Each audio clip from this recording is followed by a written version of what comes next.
Hi friends, இன்றைக்கி நம்ம சேனலில் சூப்பரான கோபி மஞ்சூரி எப்படி செய்கிறதுன்னு பார்க்கலாமா? பார்த்துட்டு மறக்காமல் நம்ம சேனலை சப்ஸ்கிரைப் பண்ணிக்கோங்க.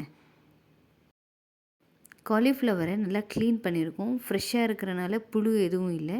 அதனால் க்ளீன் வாட்டரில் ஒரு 2 தடவை வாஷ் பண்ணி எடுத்திருக்கோம். ஒரு சிலர் சுடு தண்ணியில் ஒரு தடவை போட்டு கூட எடுப்பாங்க. நாங்கள் வாங்கிட்டு வந்த காலிஃப்ளவர் ரொம்ப க்ளீனாக இருந்தனால பச்சை தண்ணியிலேயே வாஷ் பண்ணியிருக்கோம். சின்ன கப்பில் 1 கப் அளவுக்கு அரிசி மாவு சேர்த்திக்கலாம். அரிசி மாவு கார்ன்ஃப்ளவர் சேர்த்துனா தான் நமக்கு ரொம்ப கிறிஸ்பியாக நல்லாயிருக்கும். ஒரு 1/2 கப் அளவுக்கு கார்ன்ஃப்ளவர் சேர்த்திக்கலாம். அப்புறம் 1 கப் அளவுக்கு கடலை மாவு.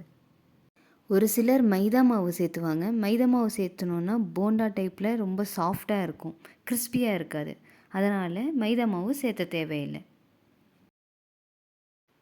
1 ஸ்பூன் அளவுக்கு உப்பு, 1 ஸ்பூன் அளவுக்கு மிளகாய்த்தூள். நாம் ஹெல்த்தியாக செய்கிறனால கலர் பொடி எதுவும் சேர்த்தலை நான். காலிஃப்ளவர் ஆல்ரெடி நம்ம வாஷ் பண்ணியிருக்கிறனால அதில் கொஞ்சம் தண்ணி இருக்கும். ஸோ ஸ்டார்டிங்கே தண்ணி சேர்த்தாமல் ஒரு தடவை நல்லா மிக்ஸ் பண்ணிவிட்டு தேவையான அளவுக்கு சேர்த்திக்கலாம்.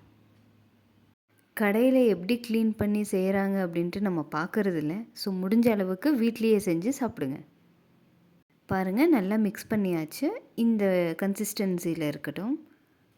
ஸ்டவ் ஆன் பண்ணிவிட்டு ஒரு பாத்திரத்தில் எண்ணெய் சேர்த்துருக்கோம். நல்லா காஞ்சதும் சேர்த்த ஆரம்பிச்சிடலாம்.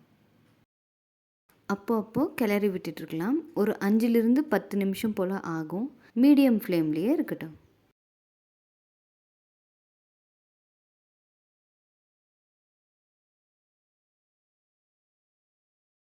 இது அப்படியே சாஸ் வச்சு சாப்பிட்டாலும் நல்லா இருக்குங்க. சின்ன பசங்க எல்லாம் காரம் அதிகமாக சாப்பிட மாட்டாங்க. ஸோ இந்த மாதிரி மட்டும் செஞ்சுட்டு சாஸ் வச்சு கொடுத்தாலும் நல்லாயிருக்கும். பாருங்கள் எவ்வளோ கிறிஸ்பியாக வெந்திருக்குன்னு. மிக்ஸி ஜாரில் 4-5 பல் பூண்டு, ஒரு பச்சை மிளகாய், 1 இன்ச் அளவுக்கு இஞ்சி கட் பண்ணி பேஸ்ட் பண்ணிக்கலாம். ஸ்டவ் ஆன் பண்ணிவிட்டு ஒரு பாத்திரத்தில் கொஞ்சமாக எண்ணெய் விட்டு வெங்காயத்தை கோல்டன் கலரில் வர்ற வரைக்கும் ஃப்ரை பண்ணிக்கலாம். வதக்கிட்டு மிக்சியில் போட்ட பேஸ்ட்டை சேர்த்திக்கலாம். நல்லா பச்சை வாசனை போகிற வரையும் வறுத்துருக்கலாம். ஒரு சிலர் சில்லி சாஸ் அப்புறம் இஞ்சி பூண்டு பேஸ்ட் அந்த மாதிரி கூட சேர்த்துவாங்க. நாம் அது யூஸ் பண்ணாதனால மிக்சியில் இந்த மாதிரி அரைச்சி எடுத்துருக்கோம். சோயா சாஸ் கூட ஒரு சிலர் சேர்த்துவாங்க. நாம் அந்த மாதிரி மசாலாலாம் எதுவும் சேர்த்துறதில்ல. ஜஸ்ட் வெங்காயம், இஞ்சி பூண்டு பச்சை மிளகாய் பேஸ்ட், அப்புறம் டொமேட்டோ கெச்சப் மட்டும் கொஞ்சம் அதிகமாக சேர்த்துவோம். அப்போ தான் டேஸ்ட் நல்லாயிருக்கும்.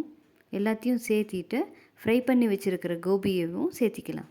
ஒரு 5 நிமிஷம் நல்லா ஃப்ரை பண்ணிவிட்டு கடைசியாக கொத்தமல்லி சேர்த்து இறக்கணுன்னா சூப்பரான கோபி மஞ்சூரி ரெடிங்க.